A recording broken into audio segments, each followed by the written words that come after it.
अनुज जी, हम देखते हैं जब बजट पेश होता है तो अक्सर हायर क्लासेस के लिए या फिर लोअर क्लासेस के लिए काफी कुछ होता है, लेकिन मिडिल क्लास इतना ज्यादा सेटिस्फाई नहीं हो पाता है उस बजट से। इस बार लगता है कि मिडिल क्लास के लिए कुछ बेहतर हो सकता है।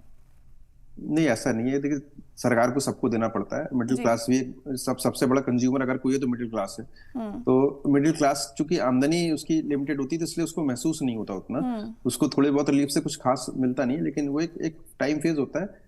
ऐसा नहीं है कोई सरकारें नहीं करती हो। हम्म। अल्टीमेटली जितना इंफ्रास्ट्रक्चर डेवलप करती है उसको मिडिल क्लास हम्म। ज्यादा यूज करता है। जी। चाहे सड़कें हो, चाहे रेलवे स्ट्रक्चर हो, चाहे एयर इंफ्रास्ट्रक्चर हो, चाहे पार्क हो, चाहे किसी भी तरीके के एंटरटेनमेंट एक्टिविटीज हो, सब सब कुछ मेजोरिटी ऑफ जो उसके बेनिफिशियर होते हैं वो मिडिल क्लास ही होते हैं। तो लोअर क्लास की इतनी कैपेसिटी होती है कि वो उनको यूज कर सके, और हायर क्लास मैक्सिमम देश से बाहर जाके ज्यादा जी। चीजों को यूज करता है।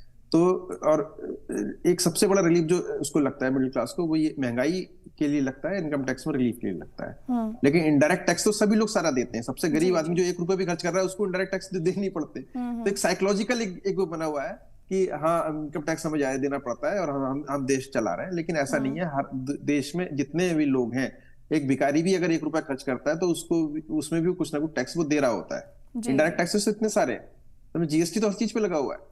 तो ये एक परसेप्शन सा बना हुआ है कि हम 8 करोड़ लोग जो है, हम सबसे ज्यादा हम ही इसे देश को चला रहे हैं। लेकिन ऐसा सच नहीं है। तो हम्म। एक साइकोलॉजिकल उसको रिलीफ अगर हम दे सकते हैं, अगर क्योंकि जितना भी हम मिडिल क्लास को अगर हम टैक्स रिलीफ देते तो उतना उसकी कंजम्पशन पावर, उसकी जो एक्सपेंसेस करते हैं वो उसका बजट बढ़ जाता है। हम्म। अगर 1 लाख रुपए रिलीफ एक साल में उसको सरकार ने डायरेक्टली इनडायरेक्टली उसकी जेब में डाल दिया, तो 1 लाख रुपए अपनी पॉकेट में ही रखेगा, वो खर्च कर देगा। और पॉकेट में भी रखेगा तो पॉकेट की जगह बैंक में ही रखेगा, तो बैंकिंग इंस्टीट्यूशन में वो पैसा रहेगा, तो वो फर्दर काम आता रहेगा। क्योंकि इकोनॉमी में 1 रुपया अगर चलता है तो वो 15 बार, 16 बार, 18 बार पूरे साल में घूमता है, तो वो इकोनॉमी को बूस्टअप देता है। तो इसलिए मिडिल क्लास को, चूंकि उसके सपने बहुत सारे होते हैं और उसके पास पैसों की कमी होती है, इसलिए जितना उसको पैसा उसकी जेब में डलता जाएगा उतने तेजी से वो खर्च करेगा, वो इकोनॉमिकली बूस्टअप होगा।